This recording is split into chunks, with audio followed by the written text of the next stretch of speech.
What is up, guys? In this video we're going to be removing the radio from a 2017 Nissan Maxima. The reason we're doing this is because we don't have the SD card that goes inside of the actual car. Without the SD card you won't have any of the cool features, for example like the maps, the radio station. If without the SD card it won't save. So if you program like 98.3 onto your radio station, when you turn the car off and you come back within a few minutes, it's already deleted. So you actually need that SD card to be able to save all the features that you have in your car.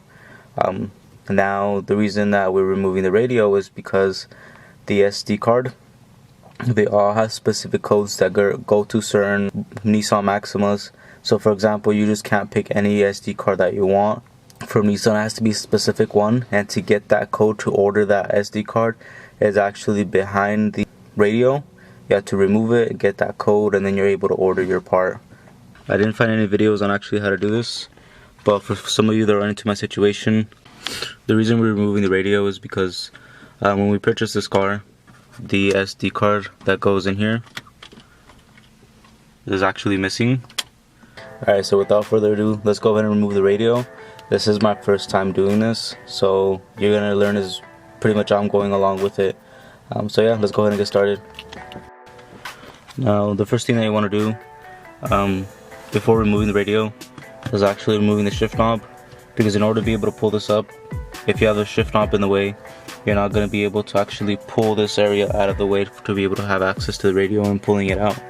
So to do that, let's go ahead and push this down, and then there's going to be a clip. Don't lose this clip, because this clip is going to be super important to be able to put the shift knob back on. So here's the clip. As you guys saw, I took it off super easy. Just push it forward and it comes off. Now put this to the side, somewhere you're not going to lose it. I'll just put it up here, and then you should be able to remove the shift knob by pushing it up, just like that. I guess you could also put the clip on the shift knob so you don't lose it. Just put it back in its place and you should be good. After you do that, you will have to pry this area open right here. So just grab like a flathead or a pry tool, shove it in there, push it up. Be careful though, because you still have to do the other side. So once you do that, this should lift up and you should be able to pull it up. Once you pull that up, you will most likely need to put the car into either neutral or reverse to get it to the side. That way you can pull it up and take it out, because if it's in this position, it's most likely going to hit this side here and you won't be able to take it out.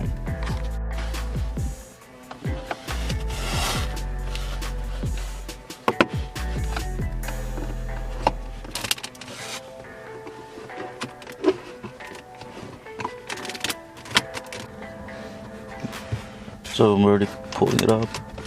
So there goes that. And then this one right here should be able to just pull out. So I was able to pull it out. It was super easy. Just pull this up slowly, and this one push it towards you or towards the back, and then this should pop off. As you can see, it has little clips right there that just push forward as you pull it out. Now, while you put the car in neutral, make sure you have your foot on brake, because if you're like at a slant, the car may move towards that way. So just make sure that once you put the car in neutral, that you put your foot on the brake, and then once you're done, you may unplug it, and then you may put the car back into park how I have it now. Just push it down and put it back in park. Now once you have this pushed to the side, I didn't remove all of the connections that were on here. I just wanted to move enough stuff, or remove enough of the clips, that way I can have more access to the radio. So I just pretty much unclipped the power switch or the start switch, and a few of the switches that were right here. They were all color coded or color matched, so that should be no problem putting it back in. And then yeah, so now we're gonna do this part here, which is removing this here. Now to remove this part, you're gonna grab a screwdriver and then just push it up right here. Same thing with this side, start from here and push it up. After that, you should just be able to do it by hand. So I'm just gonna go up slowly and start pulling it. And with this side as well. go up slowly and start pulling it. If you need to, use a screwdriver again, and it should come out. This just has clips to it, doesn't have anything else, and you would just have to take out the hazard switch that's right there. So as I was going along the way, I started from here, started pulling it, and as you get to this point here, this should unclip. You should just be able to pull it forward, and then this whole thing will just pretty much come out.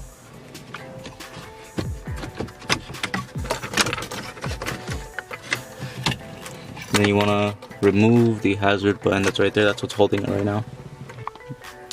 So pretty much after doing this, I realized that you could easily get the codes that you need to find the map ID number just by simply removing this top cover here. Once you remove that, you should be able to see the numbers right there. So you need those numbers. So you need the serial number. I'll show you a quick picture of the ones that I took of my car, or the Maxima. That way I can show you guys exactly what you need. So technically I did not have to remove all this stuff here. So now I pretty much have to place this back, which I didn't have to. But for those of you that are looking to remove the radio completely, you're pretty much almost done. You will just have to remove some of the screws. For example, you have one right there, another one there that you would have to remove, and then you also have a few down here. See that one right there, and there's another one over there on that side. So once you remove all those screws, the navigation or the radio should just simply be able to pull out, and then you would have to remove all the connections from the rear side to be able to remove the radio completely. But yeah, this is just a quick video showing you guys how to do this. Alright, we're now going to go ahead and place everything back. So I already connected everything. Put the car on, just on. Don't actually turn the car on, just put it on. And then I already moved the lever back to neutral. So you're going to pretty much place it back on, put this in its place, and then this, you're honestly just going to align it, and then just push it in like this. So push it in, and start pushing this down, and you should feel like a click. Everything should just pop right back in, and you're pretty much good. And then the last thing we need to do is just put that back in there. Don't forget to place this back on, and then we can close this. I feel like I'm forgetting something. No. So we just need this, put this back on, and we're good. If this did come off, like these things here, you would just pop them back on. That would be no problem if it comes off. Mine didn't. Now once you put this back in, make sure the light does turn back on, and then you can start pushing it back in. It should sit exactly where it was at before. Keep pushing it.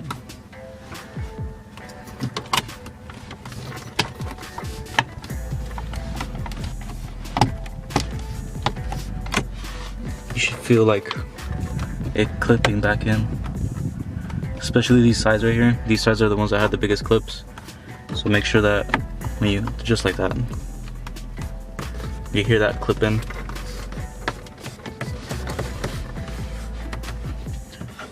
This is a lot of plastic, so when you're working with a car like this, make sure that you're very careful. You don't want to break anything, because even like, imagine if these clips broke, this actually wouldn't align perfectly. It would just be look all ugly. But as you can see, everything looks perfectly fine. Nothing actually broke. Then we just got to put the shift knob back on. So you want to make sure you put it on. Make sure it's all the way down, and then you're gonna grab your clip.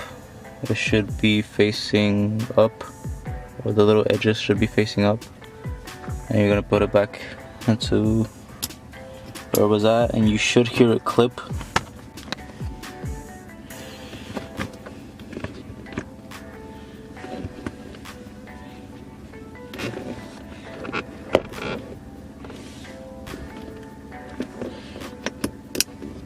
There you go. So as you guys heard it clipped, now you want to grab the shift knob, pull it up make sure it does not come off.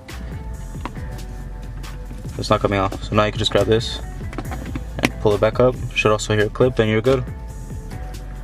So that's pretty much it. Alright, thank you guys so much for watching. I know there wasn't a lot of videos on this, on how to actually remove the whole console area. But yeah, let's go ahead and I'm going to show you guys a picture of the numbers and everything. And then I'm also going to show you the numbers that you need in order to be able to order the part. And then once I get that part, I'll give you guys an update on exactly what happened, if it actually worked, and if it was the number that we needed.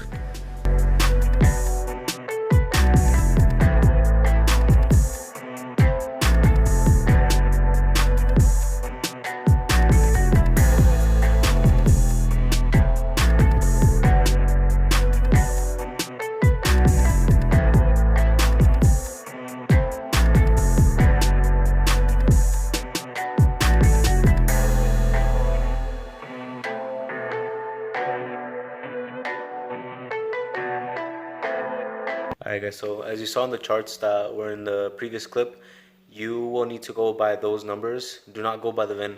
So once you go to the dealer and you request that SD card, make sure that they don't use the VIN number to bring up the card, because it might bring up the wrong card. So go in there, use those numbers that were on the actual radio, and then they should be able to research it and request it. Now ours was a little pricey. I guess they have different SD cards for the different vehicles that might be a little bit cheaper, but so they said that this specific one was a little bit more expensive. I don't know if it had to do with the fact that it had Apple CarPlay on it as well, but this card had the Apple CarPlay. It was able to save the data. You had the radio, you had the navigation, it had all that stuff. There are other cars that are like about $130 that you can do online. But then I wanted to do it through the dealer, because then they would be able to request a card, and if it was not the correct card, I could just return it to them, say, hey, this is not the right card. I need you guys to request the correct one because it's not working. So when you do go over there and request a card, to make sure you're not going by the VIN, you're going by those numbers, and they can request it. Now, when you're plugging in the card into your car, make sure that when you plug it in, the vehicle is completely off, that it's not on at all. The reason is because if you plug it in, it might start downloading the data, may corrupt it. So make sure the car is completely off. Make sure the card has a little switch on it. Make sure it's unlocked. You put it into the car, and then once you plug it into the car, you want to make sure that you turn the car on, and the vehicle will automatically start downloading the data for you. If it doesn't do that, and you might get an error code, you're going to have to go back to the dealer, most likely because that car wasn't for your car. So yeah, once you turn the car on, it's going to automatically start downloading it. Once it finishes, it's going to tell you to turn the car off completely, and then it's going to ask you to turn it back on, and then after that, it should work. It was a flawless install. It was super easy. As long as you have the right card, everything should work. But of course, if you have any questions, make sure to leave any comments below. You can always message me on my Instagram. I'll leave it somewhere right here. Alright guys, as I was filming, one of the packages just came in. This is going to be an OEM spoiler for the Nissan Maxima. So once we get a chance, we will go ahead and install it. So that's going to be one of my next videos. But thank you guys so much for watching, and I'll catch you guys in the next one.